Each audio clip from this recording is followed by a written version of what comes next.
ETF index mutual funds నేర్చుకుని stock మార్కెట్లో రాణించాలనుకుంటున్నారా? వెంటనే ఈ నెంబర్కి కాల్ చేయండి. ఈ మధ్యకాలంలో సైబర్ నేరాలకు అడ్డు అదుపు లేకుండా పోతోంది.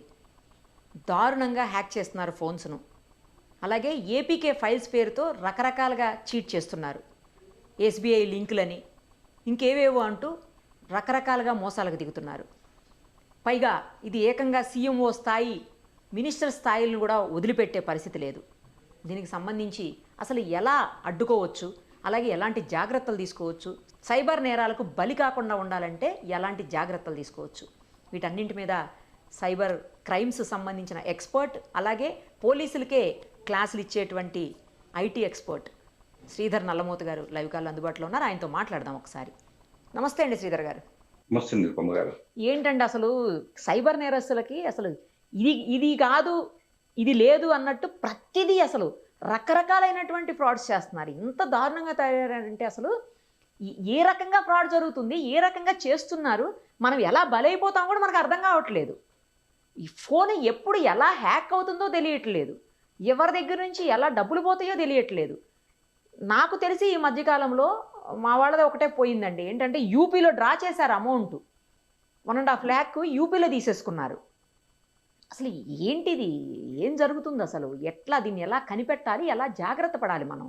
నిరుపమ గారు, ఇప్పుడు మీరు అన్నట్లు ఆ డీటెయిల్స్ వెళ్ళబోయే ముందు ఆల్మోస్ట్ నేను ఒక 3 days బ్యాక్ అకాడమీలో క్లాస్ తీసుకుంటూ ఏ టైప్ ఆఫ్ ఇష్యూస్ ఎక్కువ వస్తూ ఉన్నాయి, ఎలాగే హ్యాక్ చేస్తూ ఉన్నారు, వీటి గురించి ఎస్ఓపీస్ అని చెప్పేసి అంటుంటారు. ఎస్ఓపీ అంటే కనుక వన్స్ ఏదన్నా కంప్లైంట్ వచ్చిన తర్వాత దాని ఎవిడెన్సెస్ ఎలా తీసుకోవాలి, వీటిని ఇన్వెస్టిగేషన్ ప్రాసెస్లో వచ్చేటప్పటికి వద్ద ఐపీ ల్యాబ్స్ మెగా డేటా కోసం ఎలాంటి రిక్వెస్ట్ పంపించాలి, ఇదంతా కూడా నేను పోలీస్ సిఐలకి ఎస్ఐలకి ఇలాగే అందరికీ ట్రైనింగ్ ఇస్తాను. సో ఈ విధంగా ఇచ్చే సందర్భంలో చాలా డీటెయిల్డ్గా పోలీస్ డిపార్ట్మెంట్ని మేము సెన్సిబిలైజ్ చేస్తూ ఉంటాం. చాలా మంది అనుకుంటూ ఉంటారు పోలీసులు పట్టించుకోవట్లేదు, లేకపోతే రకరకాలు అనుకుంటూ ఉంటాం. కానీ ప్రాక్టికల్గా చెప్పాలంటే కనుక మీడియాలోనే ఇప్పుడు ఫర్ ఎగ్జాంపుల్ మీరు నేను కలిసి ఇలాంటి ఎన్నో సందర్భాలు గతంలో మాట్లాడుకున్నాం.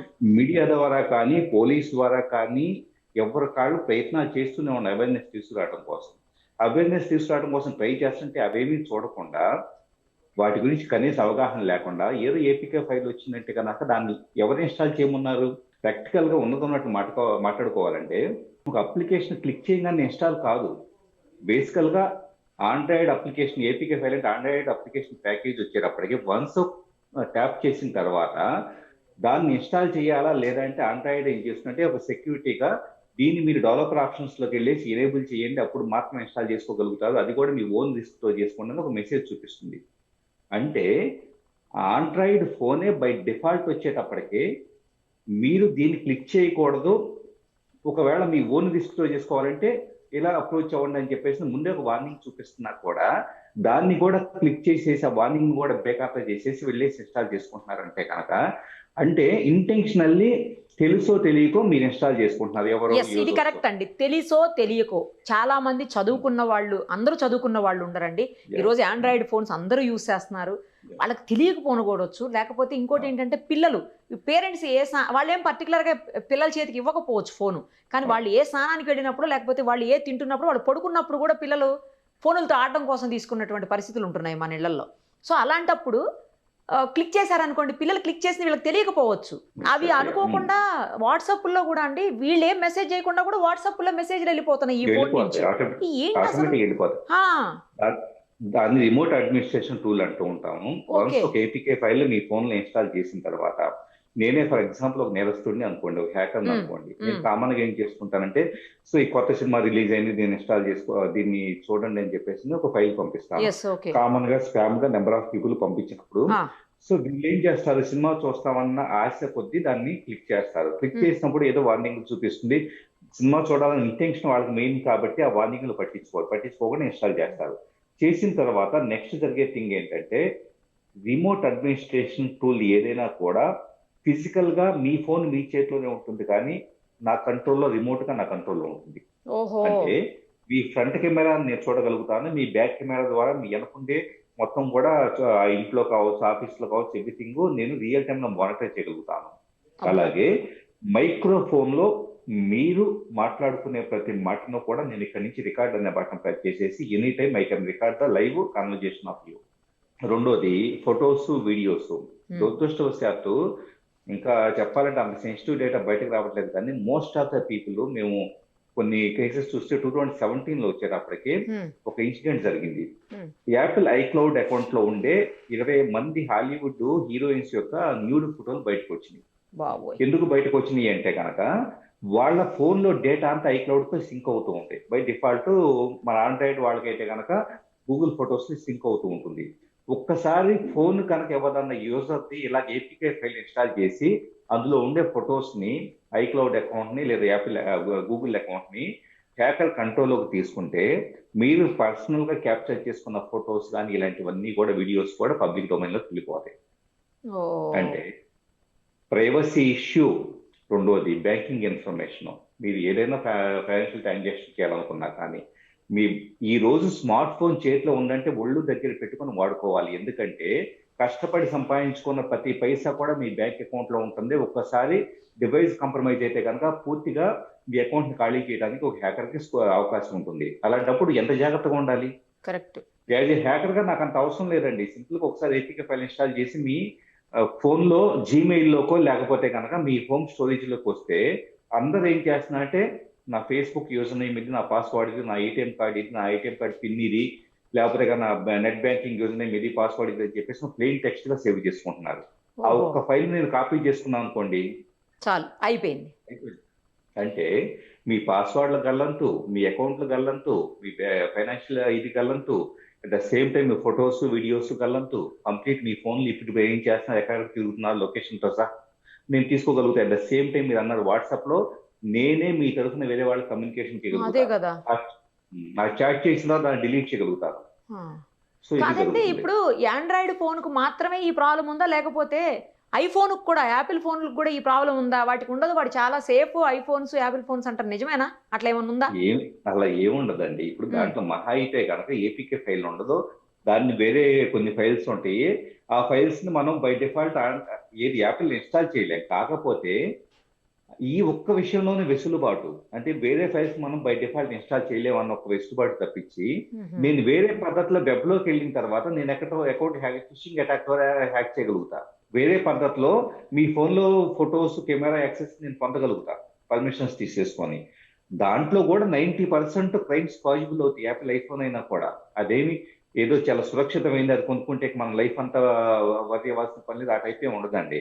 దాంట్లో కూడా యాజ్ ఏ హ్యాకర్ గా నేను 90% క్రైమ్స్ ని ఎగ్జిక్యూట్ చేయగలుగుతాను, మీ డేటాని స్టీల్ చేయగలుగుతా ఉంటాను. కాబట్టి వీటిని సోషల్ ఇంజనీరింగ్ అటాక్స్ అంటాం. సోషల్ ఇంజనీరింగ్ అటాక్ అంటే ఏంటంటే కనుక మిమ్మల్ని ప్రలోభ పెట్టి ఏదో ఆఫర్ అని చెప్పేసానో, ఏదో సంథింగ్ మీరు సినిమా చూడటానికి లేటెస్ట్ మూవీ అని చెప్పేసానో, లేకపోతే ఏదో ఎందుకు మీరు క్లిక్ చేస్తున్నారు అంటే కనుక అక్కడ ఏదో ఉండిద్దని ఎక్స్పెక్టేషన్ లో క్లిక్ చేస్తున్నారు.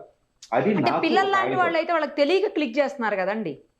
ఆ పిల్లలైతే ఒక తెలియ క్లిక్ చేస్తున్నారు. అలాంటప్పుడు ఫ్యామిలీలో ఎవ్రీ ఫ్యామిలీ అండ్ ఇవాళ రేపు స్మార్ట్ ఫోన్ ఉన్నప్పుడు మనం ఏం చేస్తున్నామంటే దురదృష్టవశాత్తు కామన్ గా అందరికి జనరీగా చూస్తున్నాను, ఒక ఫోన్ కొన్నా అనుకోండి, ₹1,00,000 పెట్టి ఒక ఫోన్ కొన్నా అనుకోండి, అందరికి గొప్పగా చూపిస్తాయి ఏంటి నాది ఈ ఫోన్ లో కెమెరా ఫొటోస్ బాగా వస్తాయి, ఏది డిస్ప్లే బాగుంది, అది ఇది గర్వంగా చెప్పుకుంటాం. సో అంత గొప్పగా మన ఫోన్ గురించి చెప్పుకుంటున్నాము, మనకి ఒక basic understanding about the security privacy గురించి ఉందా లేదా అని చెప్పేసి కూడా వీ హ్యావ్ టు క్వశ్చన్ అవసరం. లేకపోతే ఏమవుతుంది, ఇదే గొప్ప ఫోను రేపు దీంట్లోనే హ్యాకర్ వచ్చేసి మీకు తెలియకుండానే మీ చేతిలో ఫోన్ ఉండగానే ఎవ్రీథింగ్ దే కెన్ కంట్రోల్ కదా. ఇప్పుడు అలాంటప్పుడు ఎంత గొప్ప ఫోన్ ఉపయోగం ఉంది? కానీ ఇప్పుడు మీరు చెప్పినట్లు అంటే మనం ఏదన్నా ప్రెస్ చేస్తేనే లేకపోతే తెలియక చేస్తేనే జరుగుతుందని అనుకుంటున్నాము. అలాంటప్పుడు సీఎంఓ స్థాయి వ్యక్తులు, మంత్రుల ఫోన్లు అవి ఎట్లా హ్యాక్ అయ్యాయండి? వాళ్ళు చేయరు కదా, వాళ్ళకి అన్ని తెలుసు కదా. చేయనండి, అదే యాక్చువల్ చెప్పాలంటే అదేనండి ప్రాబ్లం. మీరు బేసికల్లీ ఉన్నది ఉన్నట్లు మాట్లాడుకోవాలి అంటే కనుక మినిస్టర్స్, పొలిటీషియన్స్ కావచ్చు, లేకపోతే ఇప్పుడు మొన్న ఫిల్మ్ ఇండస్ట్రీలో డిజిటల్ అరెస్ట్ అదే ఆయన ఓపెన్ గా చెప్పున్నాడు. సో మా ఇంట్లో డిజిటల్ అరెస్ట్ గురయ్యారు అని చెప్పేసి. డిజిటల్ అరెస్ట్ గురించి దాదాపు నాగార్జున గారు చెప్పారండి. డిజిటల్ అరెస్ట్ గురించి నేను 5-6 సంవత్సరాల నుంచి చేసి నేను మీడియాలోనే వ్యక్తిగతంగా నేను ఒక్కడనే మాట్లాడుతున్నా, ఇంకా చాలా మంది మాట్లాడ ఉండొచ్చు. అంటే 5-6 సంవత్సరాల నుంచి నడుస్తున్న ఒక ఇష్యూ గురించి ఈ రోజు ఒక హీరో వాళ్ళ ఇంట్లో నడిచింది అంటే కనుక ఆ టైప్ ఆఫ్ అండర్స్టాండింగ్ లెవెల్, అంటే నేను తక్కువ చేయట్లేదండి, ఉన్నట్టు మాట్లాడదాం. రాజకీయ నాయకులు వాళ్ళు ఏంటి రోజు ఏదో మీటింగ్స్ అని చెప్పేసాను, లేకపోతే రకరకాల వీటన్నిటిలో కూడా they might not have any basic understanding about security కదా. ఇప్పుడు వాళ్ళ నుంచి వాళ్ళు పూర్తిగా అన్ని తెలిసి ఉండాలని ఎలా ఎక్స్పెక్ట్ చేస్తారు? కాబట్టి ఖచ్చితంగా టార్గెట్ చేస్తే, సీరియస్లీ చెబుతున్నాను నిరుపమ గారు, టార్గెట్ చేస్తే ఈ క్షణానికి ఏ మినిస్టర్ అకౌంట్ అయినా భారతదేశంలో, నాట్ ఓన్లీ ఏపీ తెలంగాణ, భారతదేశంలో ఏ మినిస్టర్ అకౌంట్ లోకైనా కూడా వెళ్ళేసి వాళ్ళ ఫోన్స్ లోకి వెళ్ళేసేసి డేటాని దొంగతనం చేయగలిగేటంత టూల్స్ ఈ రోజు అందుబాటులోకి వచ్చి ఉన్నాయి. బాబోయ్, దీన్ని ఏం చేయలేమండి, ఆపలేమా అసలు? ఇది ఆపటం లేకపోతే వీళ్ళని పట్టుకోవటం అనేది అసలు అసాధ్యమా?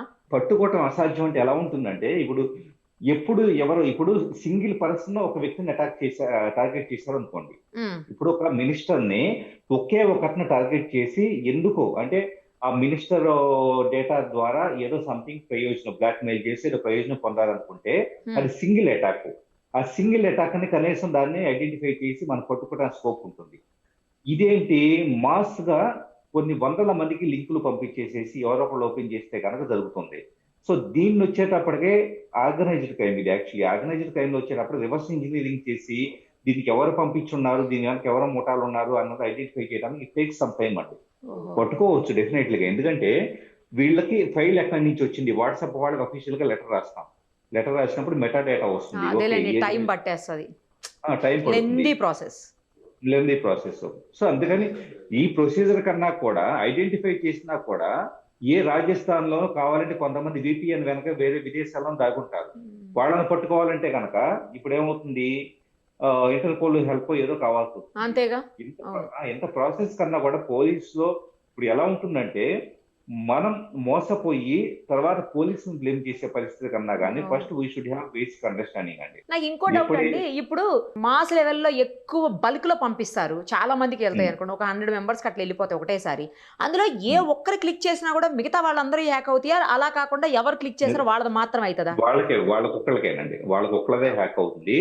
ఇప్పుడు ఫర్ ఎగ్జాంపుల్ నేనే పంపించాను అనుకోండి, ఇప్పుడు మా దగ్గర ఖాళీ లేని స్క్రిప్ట్ లో ఉంటుంది. పోలీస్ డిపార్ట్మెంట్ ట్రైనింగ్ ఇచ్చేటప్పుడు హ్యాకర్లు ఎలా హ్యాక్ చేస్తారో కూడా నేర్పించడం. అట్ ద సేమ్ టైం వచ్చేటప్పటికే కొన్ని కేసెస్ ఇన్వెస్టిగేషన్ లో పోలీసులే నేరస్తుల నుంచి సమాచారం సేకరించడానికి కూడా కొన్ని టెక్నిక్స్ నేర్పించడం జరుగుతుంది. అలాంటి వాటిలో మీరు అన్నట్లు ఒక 500 మందికి పంపించారు అనుకోండి, పంపించినప్పుడు మీరు క్లిక్ చేశారు, సుమన్ టీవీలో 10 మంది క్లిక్ చేశారు అనుకోండి. ఇప్పుడు ఏంటి, నేను ఇక్కడ డాష్ బోర్డ్ లో చూసుకుంటా ఉంటా ఖాళీ లైనెక్స్ లో ఎవరెవరు క్లిక్ చేశారో మొత్తం మీ IP అడ్రస్ లో, at the same time me device information అంతా కూడా నాకు ఇక్కడ స్క్రీన్ మీద 1 స్క్రోల్ అయిపోతూ వస్తూ ఉంటుంది. సో వాళ్ళలో ఒకళ్ళని పిక్ చేసుకొని నేను గెట్ ద ఫైల్స్ అని చెప్పేసి కమాండ్ క్లిక్ చేశానంటే మీ ఫోన్ లో ఫైల్స్ నాకు వచ్చేసేస్తుంది. ఓకే, కెమెరాని క్లిక్ అదే అండి, ఎందుకంటే ఒకళ్ళు క్లిక్ చేస్తే వాళ్ళ దాంట్లో కాంటాక్ట్స్ వేరే వాళ్ళు ఉంటుండొచ్చు కదా, వాళ్ళందరూ కూడా అవుతుండొచ్చు కదా, వాళ్ళ 100లో వాళ్ళు ఉండొచ్చు, అందుకు నాకు డౌట్ వచ్చింది. అంటే కాంటాక్ట్స్ నెంబర్స్ ఎవరికైనా నెంబర్స్ పొందొచ్చు, కానీ వాళ్ళ డివైస్ లోకి వెళ్ళడానికి పాసిబుల్ కదా. వాళ్ళ డివైస్ లోకి వెళ్ళాలి అంటే 500 మంది క్లిక్ చేయాలి. Right, okay. So lengthy process, పట్టుకోవచ్చు కానీ టైం పడుతుంది. ఇంకొకటి, మనం క్లిక్ చేయకుండా అయితే ఏది కూడా వాళ్ళ హ్యాక్ చేయలేరు, వాళ్ళ దగ్గరకు పోదు, అంతే కదండి? ఇదైతే పక్కా. ఇండియాలో జరుగుతున్న 90% క్రైమ్స్ సోషల్ ఇంజనీరింగ్ అండి. 90% క్రైమ్స్ లో మనం ఏదో క్లిక్ చేస్తేనో, లేదా మీరు అక్కడ ఫోన్ పెట్టి వెళ్ళారు ఉదాహరణకి 1 by 1 ఇప్పుడు మాస్ గా కాకుండా సింగిల్ టార్గెట్ లో ఎలా ఉంటుందంటే, మిమ్మల్ని టార్గెట్ చేసేసి మీ ఫోన్ హ్యాక్ చేయాలంటే కనుక అది కూడా పద్ధతులు ఉంటాయి. ఫోన్ అక్కడ పెట్టి వెళ్ళారు, మీరేమనుకుంటారు, ఫేస్ అన్లాక్ ఉంది, ఫింగర్ ప్రింట్ ఉంది కాబట్టి నా ఫోన్ ఎవరైనా చేయలేదు అనుకుంటారు. మీ ఫేస్ అన్లాక్ ని బైపాస్ చేయగలుగుతాను నేను, మీ ఫింగర్ ప్రింట్ బైపాస్ చేయగలుగుతా, ప్యాటర్న్ బైపాస్ చేయగలుగుతా. మనం ప్యాటర్న్ పెట్టుకుంటాం కదా అయినా కూడానా బైపాస్ చేసి మీ ఫోన్ లో మీరు వచ్చే లోపల ఒక 2 నిమిషాల్లో ఒక యాప్ ఇన్స్టాల్ చేసి అది బ్యాక్గ్రౌండ్ లో రన్ అవుతూ ఉంటుంది. అది హ్యాక్ అయిన విషయం కూడా మీకు తెలియదు, ఆటోమేటిక్గా I can capture anything. Right అండి, చాలా మంచి విషయాలు చెప్పారు. ఇంకోటి ఏంటంటే ఏది క్లిక్ చేయకూడదు, అది మాత్రం చాలా కేర్ఫుల్గా ఉండాలి. మనకుగా మనం ఏది పడితే అది ఇన్స్టాల్ చేయకూడదు. ఈ 2 విషయాల్లో జాగ్రత్త పడితే మాత్రం పిల్లలకి ఇచ్చేటప్పుడు చాలా కేర్ఫుల్గా ఉండాలి. అంతే, ఈ జాగ్రత్తలు తీసుకుంటే మనం ఇలాంటి వాటి బారిన పడకుండా ఉంటాం. థ్యాంక్ యూ అండి, థ్యాంక్ యూ సో మచ్.